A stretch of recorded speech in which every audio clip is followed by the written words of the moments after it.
کہہ لیں۔ یہ کہتی ہیں اگر کوئی رمضان میں فوت ہو جائے تو کیا اس کو عذاب قبر ہوگا؟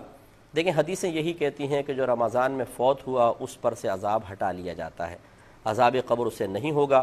اب بعض اوقات ایسا ہوتا ہے کہ کوئی بہت زیادہ گنہگار ہیں معروف، وہ رمضان میں فوت ہو جائے تو ہمارے لوگ وہی بات کہ وہ سمجھتے ہیں کہ شاید اس کی کثرت سے گناہ کی وجہ سے، اعلانیہ گناہ کی وجہ سے اللہ تعالیٰ پر یہ ایک ایسا اثر مرتب کر چکا ہے کہ اللہ اس سے ناراض ہو چکا ہے اور اب اس کی بخشش مغفرت ہو نہیں سکتی۔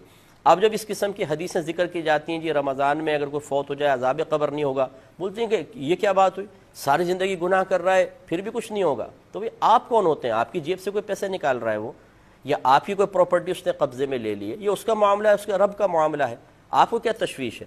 بلکہ اس طریقے سے اللہ تبارک و تعالی کی تقسیم پر اعتراض کر کے آپ گناہگار ہوں گے۔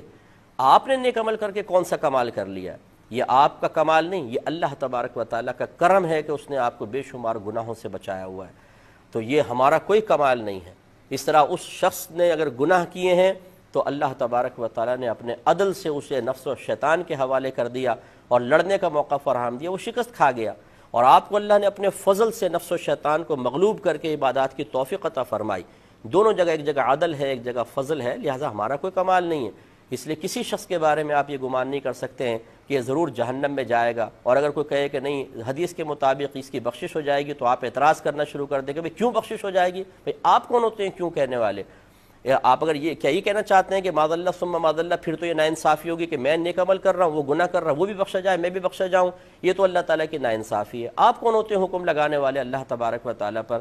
اس لیے وہ کتنا ہی گناہ گار اور پاپی ہو، ساری زندگی شرابیں پیتا رہے، ساری زندگی زنا کرتا رہے، اللہ تعالیٰ اور اس کے بندے کا معاملہ ہے۔ ہو سکتا ہے وہ شخص ایسی توبہ، موت سے پہلے ایسی توبہ کر چکا ہو کہ اللہ تعالیٰ اس کی سارے گناہ بخش دے، بغیر توبہ کے بھی مر گیا لیکن اللہ تبارک و تعالیٰ نے اس کو رمضان میں موت دے دی، اور کسی نے اس کے لیے دعا کر دی، اللہ تعالیٰ اس کے وسیلے سے بھی اس کو بخش سکتا ہے۔ میرے آقا صلی اللہ علیہ وسلم نے ارشاد فرمایا کہ میری امت گناہوں سمیت قبر میں جائے گی اور مغفرت شدہ اٹھے گی، اور اس کی وجہ بیان فرمائی لوگوں کی دعائیں مغفرت کی بنا پر۔ یہ شرح الصدور کے اندر یہ حدیث پاک موجود ہے۔ تو پوری امت کے ساتھ یہ معاملہ نہیں، لیکن اکثر کے ساتھ ایسا معاملہ ہے، کیونکہ بعض سرکار کے امتی جہنم میں بھی جائیں گے اور پھر آپ کی شفاعت سے وہ باہر آئیں گے، لیکن یہ اکثر لوگوں کے بارے میں سرکار کا قول ہے کہ میری امت گناہوں سمیت۔ ایک روایت میں ہے کہ میری امت گناہ سمیت قبر میں جائے گی تو جمعے تک انہیں عذاب ہوگا، اگر عذاب ہو رہا ہے جمعے کے بعد عذاب اٹھا لیا جائے گا۔